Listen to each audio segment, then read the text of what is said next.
Em 8 minutos infernais, esfumou-se o sonho da terceira taça dos campeões europeus para o Benfica. Ali, naquele momento, foi difícil aceitar a derrota. A frustração de ver fugir de novo o troféu mais desejado, depois de 820 minutos de jogo jogado, 9 meses de viagens e vitórias entre Lisboa, Irlanda do Norte, França, Hungria, Itália e finalmente Inglaterra. No entanto, passado o calor do momento, era inevitável reconhecer a grandeza de ter chegado ali, ao instante decisivo, pela quinta vez numa só década. Num ano que confirmava a viragem do futebol europeu a norte, o Benfica, desafiado internamente por problemas diretivos e instabilidade técnica, tinha sido uma vez mais o último baluarte do futebol latino. Esta é a última grande campanha europeia dos anos 60, a saga da Taça dos Campeões Europeus 1967-68.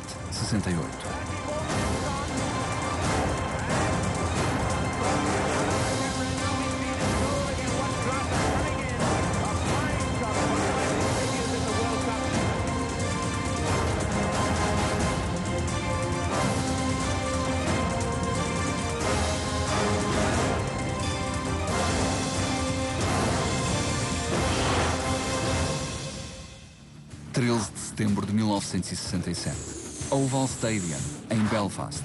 Sem poder contar com Simões, substituído no 11 por Nelson, o Benfica não consegue impor o seu jogo perante o futebol musculado do Glen Toran.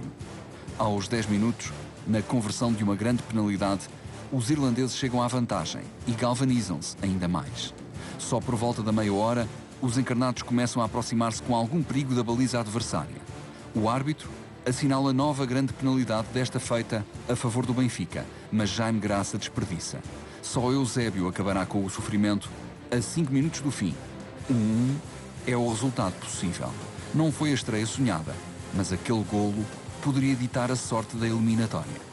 O Glen Toran era uma equipa fisicamente bem constituída, uma equipa bem organizada e uma equipa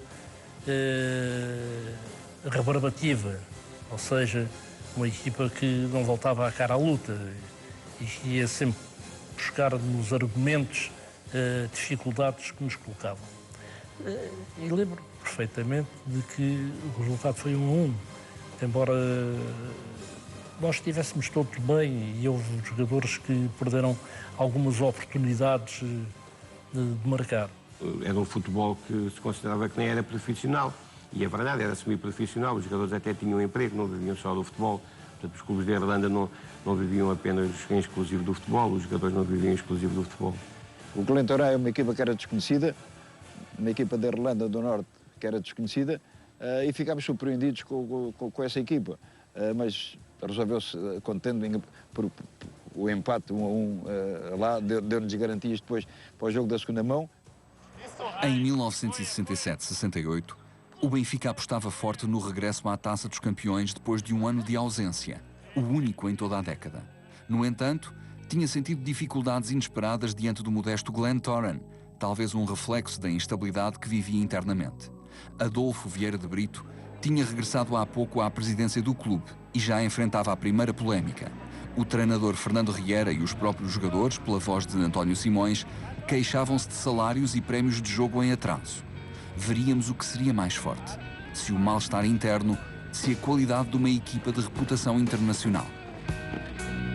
O Riera era também um homem muito exigente, era um homem de convicções muito fortes.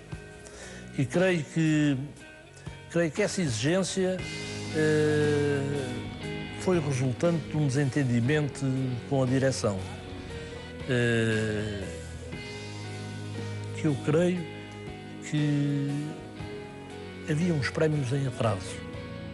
Falava-se que havia algum descontentamento de alguns jogadores, principalmente os jogadores com mais peso na equipa, que tinham a ideia que o Benfica não lhes pagava aquilo que poderia pagar ou aquilo que eles valiam, e é evidente que o Benfica, como só contratava jogadores portugueses, portanto, tinha uma tabela salarial de acordo com as aquisições que era obrigado a fazer. Houve uma confusão com o Simões, porque o Simões era o capitão da equipa e foi falar acho que com a direção por causa dos salários, mas era uma coisa que estava sempre controlada. Eu lembro do Simões dar uma entrevista a dizer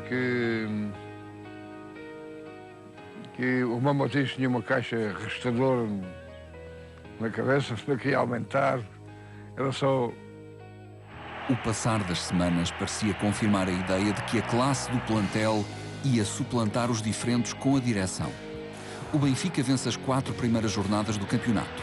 É líder da tabela e prepara-se para receber o Glentoran na segunda mão da primeira eliminatória da Taça dos Campeões. A 4 de outubro na Luz, os pupilos de Riera querem limpar a má imagem deixada na Irlanda. Simões ocupou o lugar de Nelson e Humberto Fernandes o de Raul Machado no eixo da defesa. O jogo tem sentido único e o guardião irlandês é uma das figuras da noite, mas o Benfica nunca consegue chegar ao gol. O jogo em Lisboa foi muito mais difícil do que aquele que se tinha apresentado em Belfast.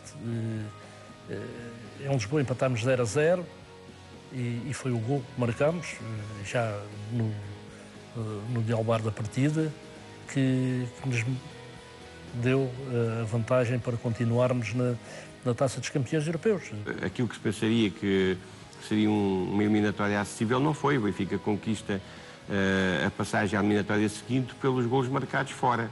Foi uma lição para nós, porque olhávamos uns para os outros e chegávamos a comentar uns com os outros, a dizer, até ao final, isto é uma equipa que é desconhecida e vai-nos dar um trabalho, então daqui para a frente como é que será?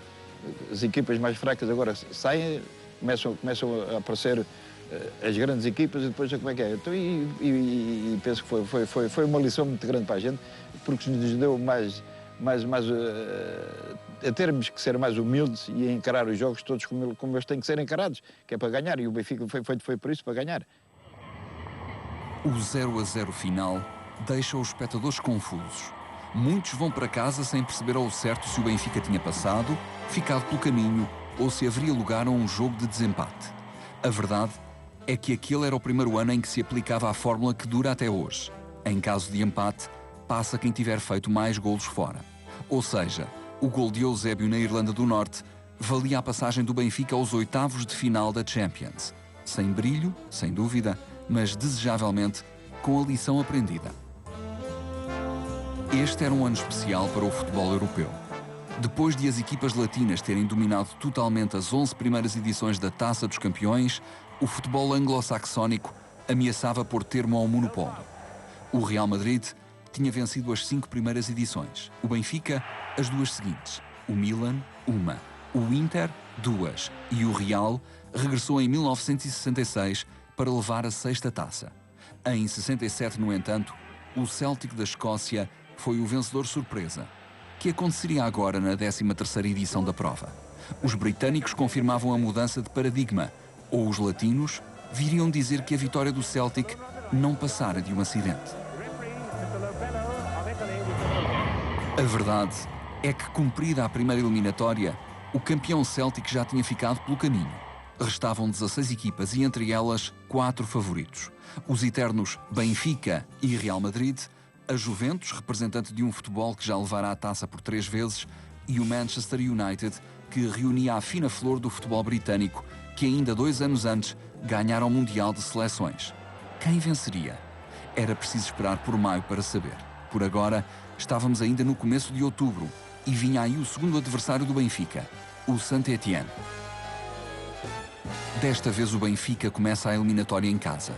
A 16 de novembro, a Luz é testemunha de uma equipa transfigurada para melhor.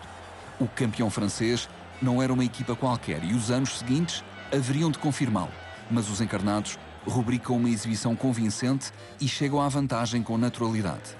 José Augusto marca primeiro aos 27 minutos e Eusébio amplia já no segundo tempo. O 2-0 permitia viajar até a França com relativa tranquilidade. O Saint-Étienne era uma das equipas fortes de França, andava em primeiro lugar. Nós também, se calhar, também tivemos um bocadinho de sorte, não digo, mas um bocadinho de felicidade de apanharmos as equipas que, se calhar, que nos ajustava mais ao nosso futebol. O Saint-Étienne veio aqui, perdeu 2-0, viu-se que realmente era uma equipa bastante bem organizada, sectorialmente disciplinada e que nos dificultou bastante. O Benfica conseguiu ganhar 2-0, uma equipa como o Benfica, quando ganhava por 2-0, fosse qual fosse o adversário, dificilmente não conseguiria, na segunda mão, aguentar esse resultado. O Sport Lisboa e Benfica, versão 1967-68, era um exemplo de continuidade e estabilidade, não fossem os célebres dinheiros em atraso. Vieira de Brito era presidente pela segunda vez. O treinador Fernando Riera também estava já na segunda passagem pelo clube, depois de ter sido campeão nacional e finalista da Taça dos Campeões em 62-63. Regressado em 66, conseguiu mais um título nacional e queria agora voltar à final da Champions, com muitos dos jogadores de 5 anos antes. Eusébio, Torres, Simões, José Augusto, Coluna, Cavem ou Cruz eram todos caras bem conhecidas. Jaime Graça chegara em 66. Os restantes atletas mais utilizados, como Raul Machado, Humberto Fernandes ou Jacinto, também já tinham vários anos de clube. As maiores novidades da temporada eram as ausências de Costa Pereira e Germano, que se tinham retirado no ano anterior, e a progressiva inclusão do jovem José Henrique na baliza e Adolfo no lado direito da defesa. Santana, Calado e Iauca, por outro lado, estavam a chegar ao limite de idade e deixariam a luz no final da época. Estava ainda Adolfo, estava já Humberto, que é lançado exatamente no ano de 68 no Alta Glória, e depois aqueles jogadores, José Augusto, o Eusébio, o Torres, o Mário Coluna, o Jaime Graça, enfim, os jogadores que consolidaram uma carreira extraordinária ao serviço do Benfica. Depois entraram jogadores que integraram um plantel que lhe continuaram a dar, enfim, uma determinada força. O Benfica tinha, de facto, uma equipa excepcional e os treinadores tinham alguma dificuldade em gerir. Portanto, um plantel estava cheio de internacionais que até os suplentes chegaram a fazer parte da seleção. O Benfica tinha realmente uma equipa, tinha duas equipas, fundamentalmente tinha duas equipas. A que jogava a Taça dos Campeões e depois outra que jogava a Taça de Portugal. No jogo da segunda mão da segunda eliminatória da Taça dos Campeões, os encarnados apresentavam 3 baixas de vulto. Fernando Riera não pôde contar com Simões, Torres e Coluna. Em vez deles, leva a França Iauca, Vieira e Calado. No estádio de Geoffroy Guichard, o Saint-Étienne entra disposto a virar a eliminatória. Berreta marca logo aos 10 minutos. Depois, sucedem-se as situações de apuro junto à baliza de José Henrique. Mas o guardião impede consecutivamente o dilatar da vantagem. No final do jogo, é eleito o melhor em campo e, apesar da derrota, o Benfica carimba a passagem para os quartos de final. E no jogo da segunda volta lá, a seleção nacional tinha de jogar, salvo erro, à Checoslováquia, e vinham o Zé Augusto, o Torres, o Simões e o Eusébio, vinham aleijados. Portanto, e fomos para lá com uma equipa arremendada. Fomos para Saint-Étienne, para uma eliminatória da Taça UEFA, com um resultado muito escasso, e José Henrique teve a sua noite memorável.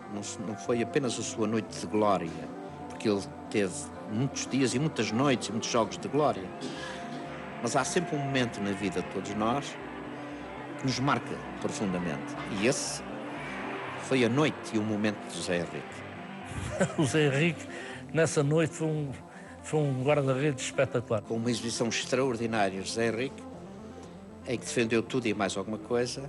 E perdemos 1-0, mas ganhámos a eliminatória. E eu aí fui considerado o gigante de Saint-Étienne. Os encarnados tinham regressado à Champions sedentos de glória europeia.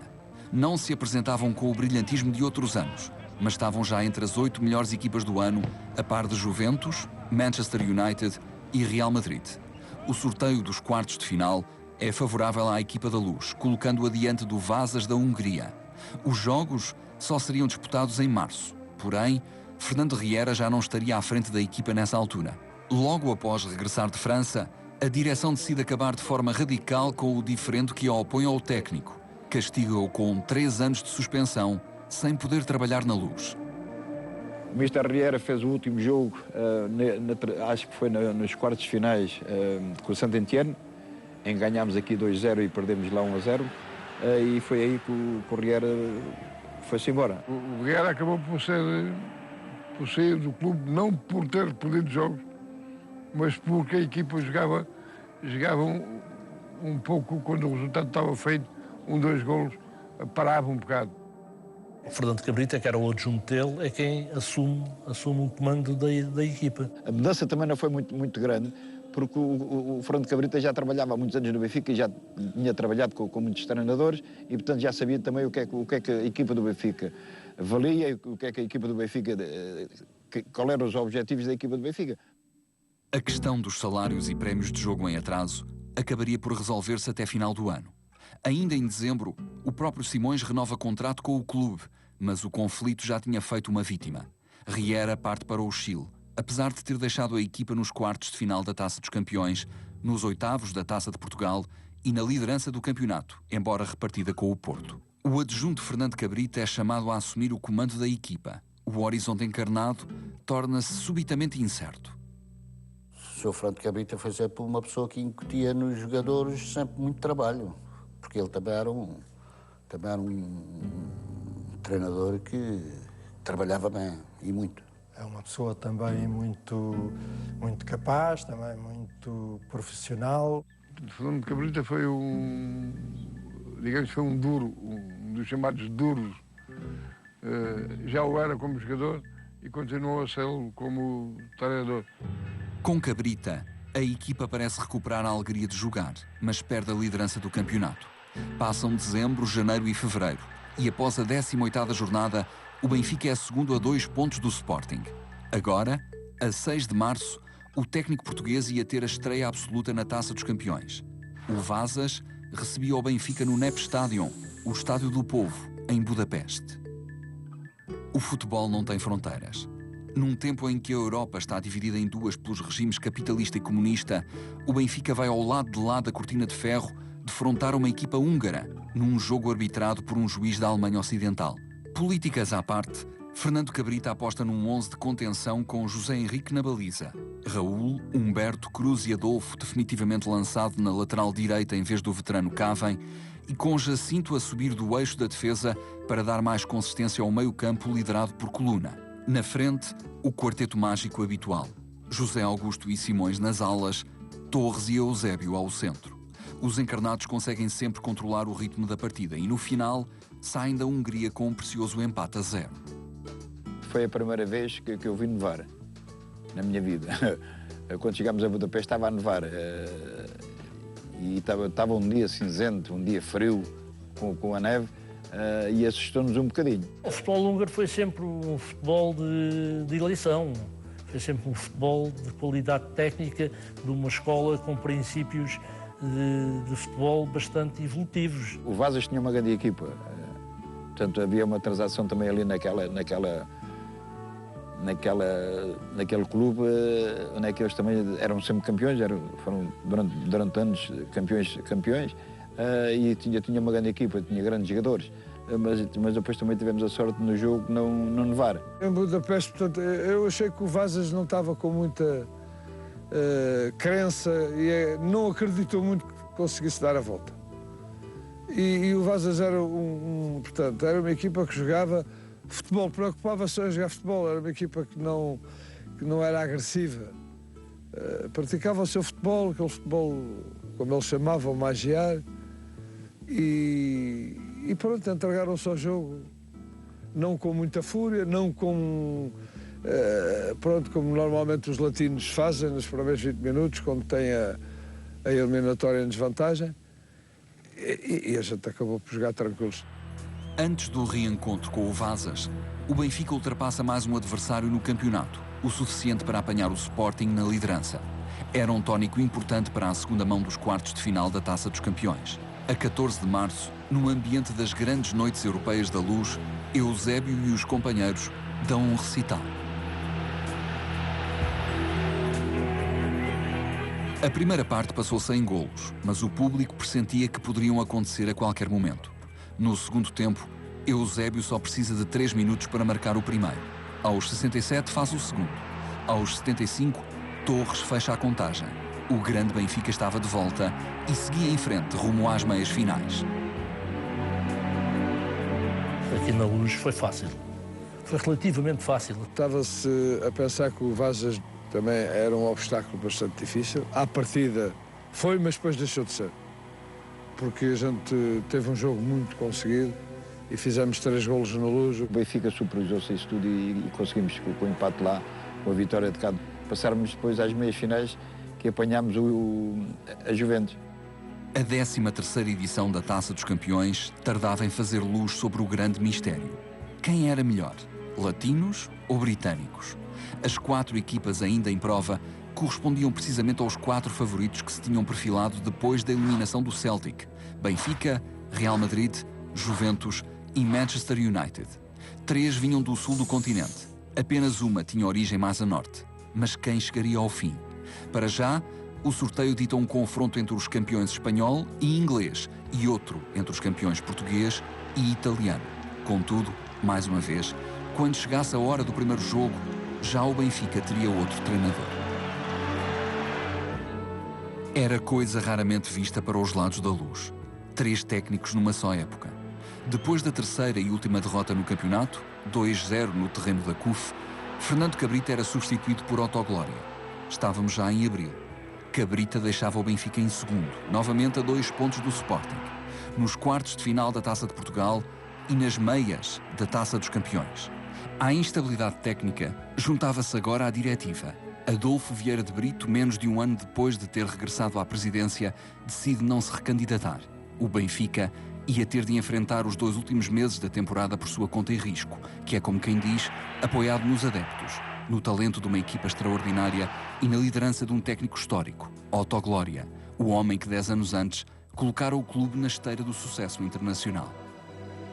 Costuma-se dizer que nunca devemos voltar a um lugar onde fomos felizes, mas a verdade é que isso é irresistível para o ser humano.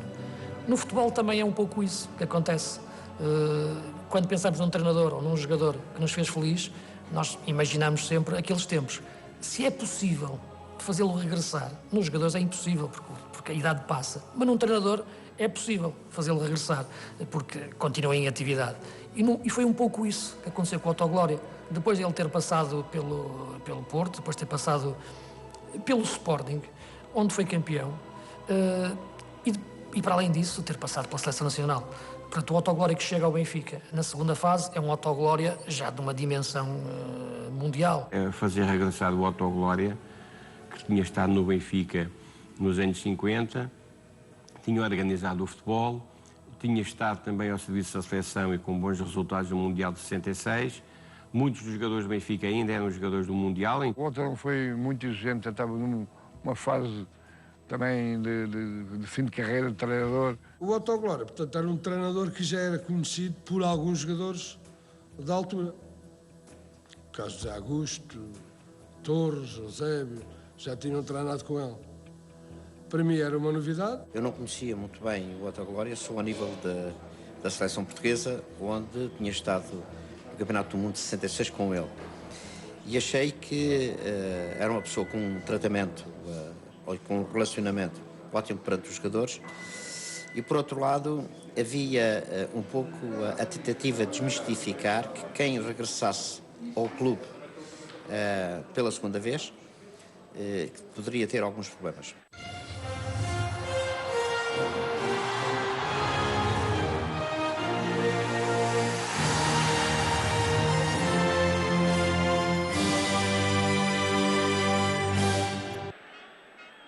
Com um Eusébio em grande forma a comandar a equipa, o Benfica faz uma grande reta final, ultrapassa o Sporting sobre a linha da meta e é novamente campeão nacional. Seria animado por esse espírito de conquista que derrubaria logo de seguida a Juventus.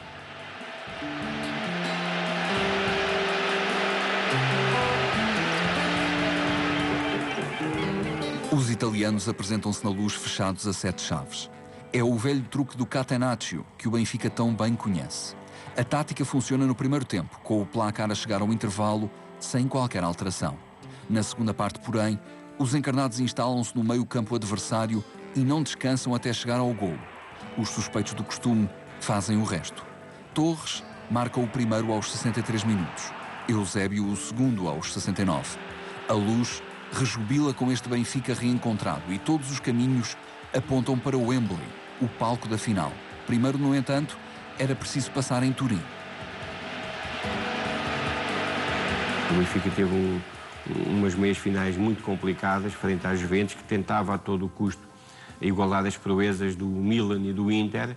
O Milan e o Inter já eram bicampeões europeus, as Juventus tentava ganhar, portanto, o campeonato europeu. A equipa dos Juventus era uma equipa muito forte e era uma das equipas latinas, como nós, que estavam interessados em ganhar a Taça Europa. A Juventus foi sempre um adversário de peso para qualquer clube. A Juventus tem, enfim, uma tradição bastante grande no futebol mundial. Apanhámos a Juventus e o Real Madrid apanhou o Manchester. O que é certo é que o Benfica, quando foi na Luz, fez um jogo realmente extraordinário. Acabámos por ganhar 2-0, que nos deu uma certa confiança. O Benfica arrasou a Juventus, fez um grande jogo, um dos melhores jogos da história do Benfica, com a Juventus em casa, na Luz. Uma semana depois, para lá dos Alpes, Otto aposta precisamente na mesma equipa. Zé Henrique, Adolfo, Jacinto, Humberto e Cruz, Jaime Graça e Coluna, José Augusto, Simões, Torres e Eusébio. A Juventus entra com tudo, mas o Benfica não estremece. Aguenta o impacto inicial, equilibra a contenda e vira o tabuleiro. Aos 68 minutos e a 30 metros da baliza, Eusébio silencia a Itália e acaba com a conversa. De livre, do meio da rua, do fundo do coração. Um petardo para a glória. O Benfica estava na final.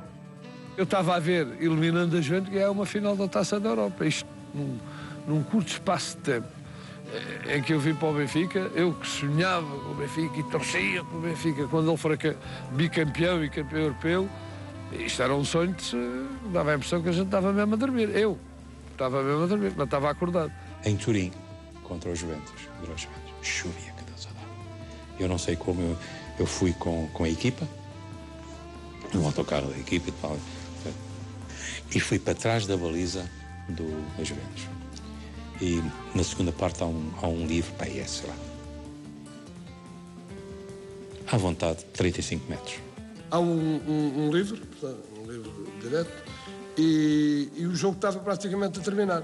3, 4 minutos. O que é que a gente pensou? O Zébio dá para trás, para a gente segurar a bola. Ele disse, não, afasta-se. Há aquele jeito dele. Afasta-se, já ficou surpreendido e disse, acho que ele vai chutar daqui, foi. Correu a bola, naquele jeitinho dele, curvado, e vai. Só se viu a bola no fundo da baliza. O estádio calou-se completamente, acabou o jogo. Com a barreira feita, só ele é que poderia marcar aquele gol daquela forma como foi. O maior gol que eu vi do Eusébio. E eu se vi muitos gols do Eusébio. Aí recordo-me como se fosse hoje o gol do Eusébio, quase de meio campo, e depois em delírio os tifosos a gritar pelo nome dele. O Eusébio marca um gol extraordinário, um dos melhores gols da carreira do Eusébio. Portanto, um chute de longe, pouco depois da linha de meio campo, portanto, um remate de 40 metros. Depois do jogo, no bar do Jolly Ambasciatore, em Turim. Estava a malta toda lá, eu também, mas... Não me lembro se foi o Cruz, se foi o Neto, mas foi um dos dois, eu acho que foi o Cruz. Que diz assim, anda cá, ó minha Nossa Senhora de Fátima, que era o Eusébio, porque ele tinha salvo o prémio do jogo. E assim, realmente este gajo, é o fim da bigada. No intervalo, sacaram-lhe 2 seringas de líquido do joelho. Este gajo tem este livre, a 40 metros quase, põe a bola no chão, pasada, mandou um coice naquilo. Domingos, acho que o guarda-redes, o gajo nem a viu chegar. Eu estava atrás da baliza e digo-lhe sinceramente, eu só vi aquele torpedo de ir pelo lugar, até me baixei. Eu acho que ele não a viu. Uma coisa impressionante. Depois de um começo titubeante, o Benfica tinha embalado para mais uma grande campanha europeia. Glentoran, Saint-Étienne, Vasas e Juventus tinham ficado para trás. À medida que aumentava o grau de dificuldade do adversário, mais convincentes se apresentavam os encarnados. Ao todo, tinham sido 4 vitórias, 3 empates e 1 derrota. 9 golos marcados e apenas 2 sofridos. Os números não tinham a exuberância de outros tempos, mas mostravam uma equipa mais madura, prática e eficaz. Agora, faltava o duelo final com o Manchester United. Denis Law, Bobby Charlton, George Best. Estes eram apenas 3 dos Diabos Vermelhos de Manchester. Representavam o melhor de uma Inglaterra que, depois da vitória do Mundial de 66, sonhava agora ganhar ao nível de clubes. Afinal, diziam ter inventado o futebol, mas até aqui tinham sido incapazes de bater portugueses, espanhóis e italianos. Para chegar à final, o Manchester United tinha somado 4 vitórias, 3 empates e uma derrota, exatamente como o Benfica. Tinha feito 12 golos e sofrido 5, isto é, tinha uma diferença positiva de 7 golos, exatamente como o Benfica. Só nas meias finais tinha defrontado um adversário realmente poderoso, o Real Madrid, exatamente como o Benfica. Em jogo, não iam estar frente a frente apenas 2 equipas que vestiam de igual. Iam estar frente a frente 2 irmãos gêmeos. O Manchester tinha havido aquele desastre aéreo, tinha morrido quase a equipa toda do Manchester, e o Manchester estava em reconstrução, não é? Tudo com jogadores que já lá estavam, mas que ainda não pertenciam àquela equipa, não é? Acho que o único que pertencia era o Bobby Charlton. O Manchester tinha uma equipa extraordinária. Pá. O Manchester tinha um Denis Law, tinha um Bobby Charlton, tinha jogadores extraordinários, mesmo na defesa e tudo. O guarda-redes do Stetner era um bom guarda-redes. A contenda entre futebol latino e britânico ia ter de esperar pelo último dia por uma decisão. Afinal, a temporada 1967-68 tinha revelado que nenhuma equipa se destacava claramente das demais. Ninguém tinha passeado uma superioridade assombrosa à maneira do velho Real Madrid ou do próprio Benfica do início da década. No entanto, os ingleses partiam com uma vantagem. Iam jogar em casa. Não era uma repetição da final de 65 que o Benfica disputou com o Inter em casa do Inter, mas quase. O Manchester só teve de se deslocar a algumas centenas de quilómetros até Wembley, em Londres. Jogava no seu clima, no seu ambiente, com o apoio maioritário do público. Os encarnados tiveram de fazer a viagem, levar alguns milhares de portugueses, adaptar-se ao clima e ao estádio e enfrentar um ambiente adverso.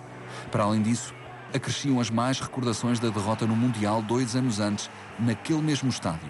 As lágrimas de Eusébio ainda estavam bem presentes. Ninguém sabia o que é que ia à final dos campeões europeus, e isso é uma coisa que se sabe muito antes onde é que é a final, não é?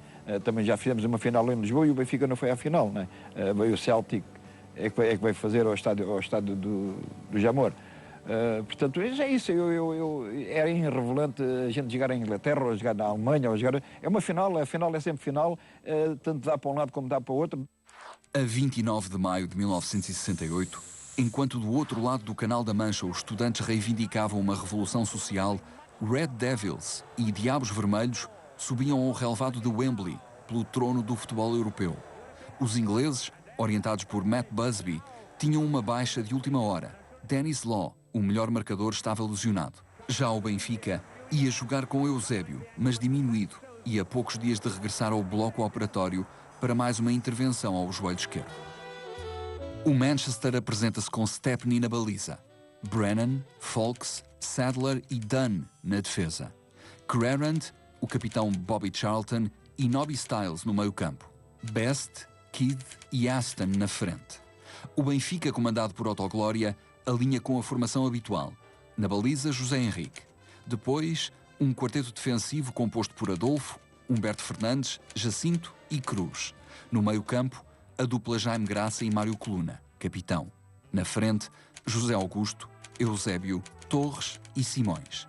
Duas curiosidades. Este será o 50º jogo europeu de Coluna e é o dia do 19º aniversário de Kidd. No final, veremos quem tem mais razões para celebrar. O árbitro Lobello, que viajou de Itália, dá início à partida.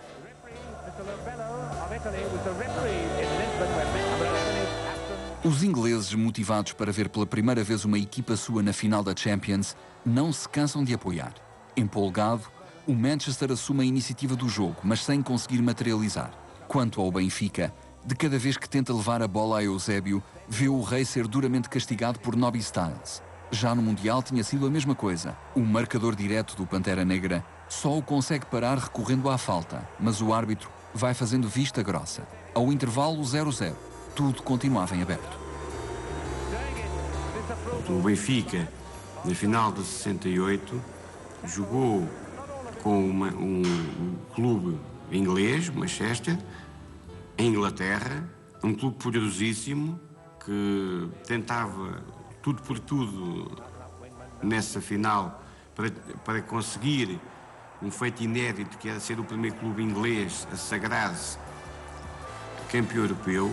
Um jogo com uma dimensão física para a qual o futebol português ainda não estava preparado naquela altura. O Stiles andava a marcar o Eusébio, em cima do Eusébio não largava o Eusébio. E quando se ria para ele, o Stiles não tinha dentes, era desdentado, tinha uma placa, mas não jogava com a placa, e então parecia, até metia medo. O Stiles até metia medo. Mas marcava o Eusébio, mas era bom jogador. No regresso das cabines, o jogo vem mais quente. O golo está prestes a acontecer. Ao minuto 53, Charlton aparece solto na área e bate José Henrique. É um raro golo de cabeça para o capitão do Manchester. Os Red Devils estão na frente para delírio de Wembley. O gajo nem marcou o cabelo, marcou com os 3 cabelinhos que tinha cá à frente na testa, na careca, tinha ali 3 cabelinhos e bateram nos cabelinhos e entrou. Não, eu lembro, foi um cruzamento, salvo erro, do lado direito, em que ele faz o movimento de cabeça, eu a pensar que ele ia meter uma bola no canto esquerdo e ele meteu uma bola no canto inferior direito. Portanto, a trajetória do corpo que ele fez e o movimento de pescoço que ele fez levou-me a enganar na trajetória da bola. Ironicamente, em vez de empolgar ainda mais os britânicos, o golo desperta a formação encarnada. O Benfica lança-se em busca do resultado e instala-se no ataque. Com o jogo tão aberto, a defesa fica desguarnecida e o Manchester tem mais facilidade em criar perigo. O estádio está suspenso. Por todo o mundo, milhões de telespectadores estão colados ao ecrã. Aos 79 minutos, o Benfica constrói pela esquerda. A bola atravessa para o lado contrário e Jaime Graça surge a rematar, cruzado, fulminante. É golo do Benfica. O Manchester teve aí uma superioridade muito grande sobre o Benfica, mas quebrou nos últimos 15 minutos. Pôs-se abaixo, talvez psicologicamente, o nervosismo de verificar que estava a ganhar por 1-0, mas que aquilo não estava seguro. O Jaime Graça meteu um golo que empatou. Eu costumava fazer muitas diagonais para o lado direito. Porque normalmente utilizava mais o pé direito do que o esquerdo. E numa dessas diagonais, eu penso que o Simões meteu uma bola com a contra exata e eu tive a calma suficiente para deixar o guarda-redes sair. E na altura da queda dele, da mancha dele, eu consegui meter-lhe a bola por cima. É uma jogada pelo lado direito, em que o Jaime Graça era muito rápido no arranque e marca logo o gol da igualdade na altura. Eu lembro que foi quase em cima da linha de canto que o Jaime fez o gol. Portanto, e quando a gente fizemos o gol, ainda, se já acreditávamos, ainda acreditávamos mais que podíamos ganhar ao Manchester. Que o Manchester nessa altura já estava a cair. Os encarnados têm novo ânimo. Estão por cima do jogo. O Manchester treme e recua. A poucos instantes do apito final, Eusébio isola-se diante de Stepney. Tem tudo para fazer o golo, mas consente a defesa. E a 2-3 minutos do fim, eu servi o Eusébio por trás dos defesas centrais, a pressa isolado. Normalmente o Eusébio não falhava nenhuma destas situações e nesse momento, depois estou contra o guarda-redes, Stepney, que mais tarde vim a encontrar nos Estados Unidos, onde trabalhei, nomeadamente em Dallas, no Texas. E aí estava feito o resultado 2-1. Faltavam poucos minutos, teríamos vencido essa Taça dos Campeões. Quase a acabar o jogo, faltava aí 2 minutos para acabar o jogo. O Simões meteu uma bola ao Eusébio. O Eusébio à frente da área, que aquilo toda a gente já estava à espera que aquilo fosse golo, e ele manda um petardo de uma tal maneira que a bola bateu no peito do guarda-redes e foi parar ao meio campo. Normalmente o Eusébio, naquela posição, naquela situação, raramente falhava. Aquelas bolas normalmente dava sempre gol. E ele ali, eu quando a mim acho que ele se precipitou, quis rematar ainda muito cedo. Quando ele normalmente ainda podia levar a bola um pouco mais. Mas pronto, mas ele teve que decidir, é segundo. E aí, de facto, tivemos um azar dos diabos, porque o Eusébio falhou um gol daqueles que nunca falha, nada, que o Mats Bergs pôs as mãos na cabeça. Foi cumprimentar o banco, porque achou que ele tinha feito uma grande defesa e fez. Embora, pronto, não foi de galo de grande dificuldade, porque a bola é à figura. O Eusébio não pôde acertar na bola com o pé de apoio na posição em que queria, nada. E, de facto, o Eusébio falhar um gol daqueles é uma vez em 100. Às vezes mete-se um gol, uma vez em 100. Teve realmente, no último minuto, teve realmente a vitória nos pés. O jogo ia mesmo para prolongamento. Uma vez mais ficava clara esta verdade. Não havia uma grande equipa este ano. Havia duas, e qualquer uma podia levar a taça. Depois, no prolongamento, o mister, o Otto Glória, disse-nos a nós que, e nós víamos que a equipa do Manchester estava a cair, e quando é o nosso espanto, quando começa o prolongamento, dava a impressão que eu estava a começar o jogo. A curta pausa antes do tempo extra parece fazer maravilhas pelos ingleses e adormecer o Benfica. O Manchester regressa renascido das cinzas e só precisa de uns breves instantes para resolver o jogo do ano. Aos 2 minutos, Best aproveita uma falha de Humberto e faz o 2-1. Aos 94, o aniversariante Kid vê José Henrique mal colocado e marca o 3-1. Aos 98, Bobby Charlton remata de forma estupenda para o 4-1. Depois de um ano de luta, o Benfica tinha colapsado em 8 minutos. E no primeiro minuto do prolongamento marcou um golo e toda a equipa se ressentiu animicamente, baixou os braços, coisa que não era vulgar na equipa do Benfica. Nós começámos a ficar, digamos, um pouco cansados. E eles começaram a cair em cima de nós. Vieram para a frente, nós recuámos as linhas todas, eles acabaram por fazer estes golos, onde foram feitos no prolongamento. O árbitro foi evidente. Foi uma quebra física da equipa do Benfica de alguns jogadores que estava-se a adivinhar o fim de carreira, e claudicaram. It was something that you could never forget, really. For how can I say, first English team to be basically in the final and win the final. Naqueles breves momentos, o Benfica sofreu tantos golos como em toda a Taça dos Campeões Europeus. 3 golos em 8 minutos de prolongamento contra 3 golos em 9 jogos. Ainda havia tempo para jogar, mas nada humanamente possível a fazer. A segunda parte do tempo extra seria o cumprir de uma mera formalidade. Quando o Sr. Lobello apitou pela última vez, Inglaterra explodia de alegria. Para o Benfica, era a desilusão inevitável. O resultado era terrivelmente injusto e exagerado, mas era o resultado.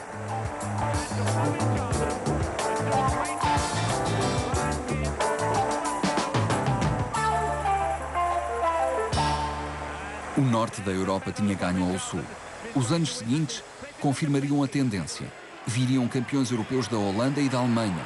Depois, de toda a parte, o futebol latino não voltaria a ser senhor isolado do continente.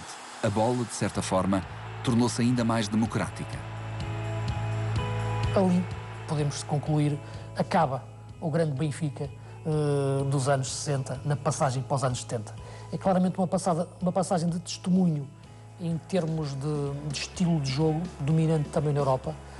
Os anos 60 são marcados pelas equipas latinas, o Benfica, o Real Madrid, o Inter, o Milan, Itália, Espanha, Portugal, a marcarem futebol mais apoiado, mais driblador, mais fino, para um futebol de força dos ingleses, dos holandeses e dos alemães, que vai marcar os anos 70. O que muda é a filosofia, o que muda é mais o modelo de jogo, é a dinâmica de jogo. Isso mudou substancialmente. Olhando para a edição 1967-68 da Taça dos Campeões, alguns dirão que o Benfica enfrentou Glentoran, Saint-Étienne, Vasas, Juventus e Manchester, mas os verdadeiros adversários foram outros. Foi ter uma direção de missionária, 3 treinadores e guerras internas motivadas por pagamentos em atraso. De todos estes obstáculos, O Benfica só não foi capaz de superar aqueles 8 minutos diabólicos do Manchester. De resto, sobre a linha de chegada, os encarnados ultrapassaram tudo. Divergências internas e externas, campeonato nacional e concorrência europeia. Pela 5ª vez numa só década, o Benfica esteve na final da Taça dos Campeões, confirmando-se como a grande potência europeia dos anos 60. Chegava ao fim uma era de domínio latino no continente. O pano estava também prestes a cair sobre uma notável geração de jogadores encarnados. Fechava-se um capítulo, o mais grandioso de toda a história do futebol português.